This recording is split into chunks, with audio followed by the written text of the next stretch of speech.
Assalamualaikum warahmatullahi wabarakatuh, sahabat yang saya cintai dimanapun Anda berada.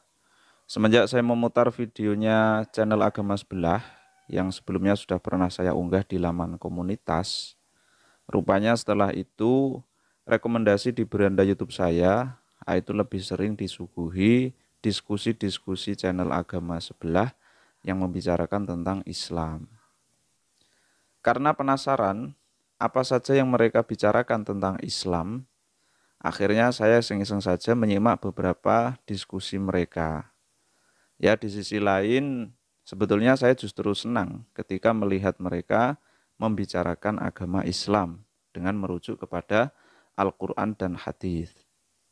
Karena dalam hal ini saya mengikuti pandangan beberapa guru-guru saya bahwa ketika ada orang di luar Islam sedang membicarakan Islam dengan merujuk kepada Al-Quran dan hadis, ya asal logika mereka waras dan betul-betul mencari kebenaran, insya Allah mereka akan menemukan kebenaran itu dan tentu saja masuk Islam ya, insya Allah.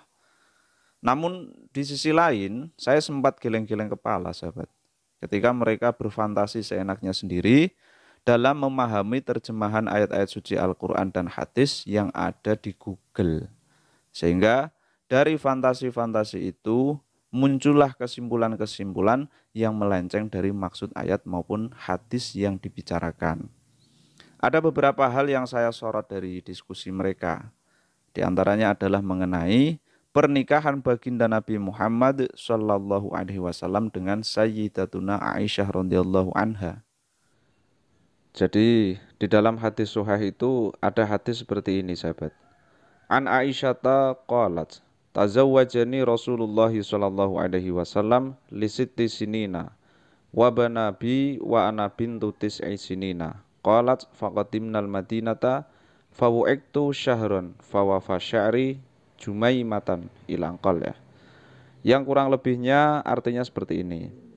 Dari Aisyah radhiyallahu anha, aku dinikahi oleh Nabi sallallahu alaihi wasallam saat aku berusia 6 tahun. Lalu kami datang ke Madinah dan kami tinggal di Bani Harith bin Khazraj. Lalu aku menderita sakit sehingga rambutku rontok kemudian banyak lagi. Lalu ibuku Ummu Ruman mendatangiku saat aku berada di ayunan bersama teman-temanku. Lalu dia memanggilku, maka aku mendatanginya. Aku tidak tahu apa yang dia inginkan. Maka dia mengajakku hingga aku tiba di depan pintu sebuah rumah. Aku sempat merasa khawatir, namun akhirnya jiwaku tenang. Kemudian ibuku mengambil sedikit air dan mengusapkannya ke wajah dan kepalaku. Kemudian dia mengajakku masuk ke rumah tersebut. Ternyata di dalamnya terdapat beberapa orang wanita kaum Ansor. Mereka berkata, "Selamat dan barokah, selamat dengan kebaikan." Lalu ibuku menyerahkanku kepada mereka dan kemudian mereka mulai merapihkan aku. Tidak ada yang mengagetkanku kecuali kedatangan Rasulullah Shallallahu Alaihi Wasallam pada waktu duha. Kemudian ibuku menyerahkan aku kepadanya dan ketika itu aku berusia 9 tahun. Akan tetapi, menurut mereka, pernikahan baginda Nabi dengan Sayyidatuna Aisyah adalah pernikahan yang tidak lazim. Bahkan atas pernikahan itu, baginda Nabi Muhammad SAW disebut-sebut sebagai, nah itu bacanya pedo sahabat ya, bukan pedo. Kalau pedo itu ikan asin. Sebagai umat Islam, saya yakin sahabat semuanya sudah memiliki rujukan masing-masing dalam membantah sebutan serendah itu ditujukan kepada baginda Nabi Muhammad SAW. Karena bantahan mengenai tuduhan semacam itu, saya lihat sudah banyak sekali disampaikan oleh pembela-pembela Islam di berbagai media, baik di media offline maupun online. Sehingga pembahasan mengenai alasan mengapa Nabi Muhammad SAW tidak bisa disebut sebagai pedofil, lah itu tidak perlu saya bahas panjang lebar di sini. Namun, saya punya logika dari sisi lain yang intinya antara definisi pedofil sendiri dengan pernikahan Nabi Muhammad SAW itu sama sekali tidak dapat dikaitkan. Karena Pedofil adalah sebuah kalimat yang lingkupnya hanya membicarakan tentang seksual yang menyimpang saja dengan berbagai ketentuan-ketentuannya. Sedangkan istilah pernikahan sendiri adalah sebuah kalimat yang lingkupnya sangat luas sekali. Tidak hanya membicarakan tentang seksual saja. Sehingga pernikahan baginda Nabi Muhammad SAW dengan Sayyidatuna Aisyah pada usia yang masih sangat muda, nah itu tidak bisa menjadi tolok ukur atas sifat pribadi Nabi. Ya analoginya bisa dikira-kira sendirilah mengenai cara berpikir seperti ini.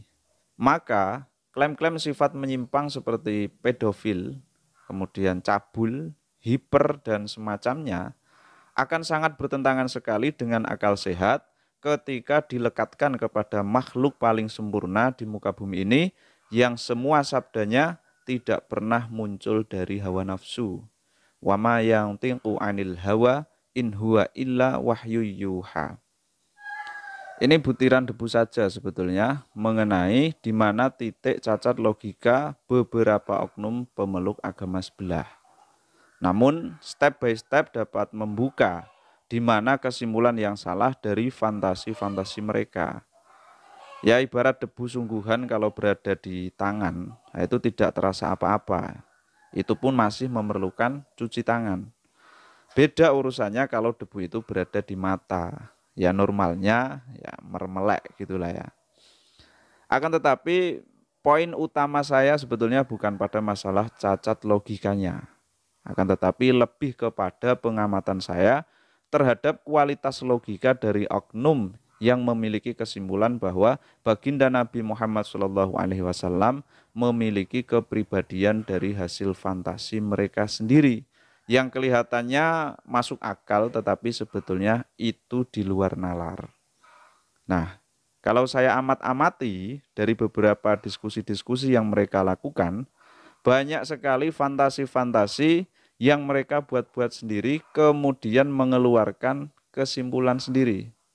Ya atau minimal mereka janggal mengenai ayat-ayat suci Al-Quran dan hadis, lalu saling melempar pertanyaan umpan balik, saling bertanya jawab mengenai fantasinya masing-masing terhadap maksud dari ayat-ayat Al-Quran dan hadis itu. Kemudian saling menawarkan pemahamannya masing-masing dan bersepakat terhadap kesimpulan-kesimpulan yang selalu melenceng dari fakta dan akal sehat. Ya, saya penasaran, kenapa mereka senang sekali berfantasi dan mengeluarkan sesuatu dari fantasi itu. Sekian ihdinas siratal mustaqim. Assalamualaikum warahmatullahi wabarakatuh.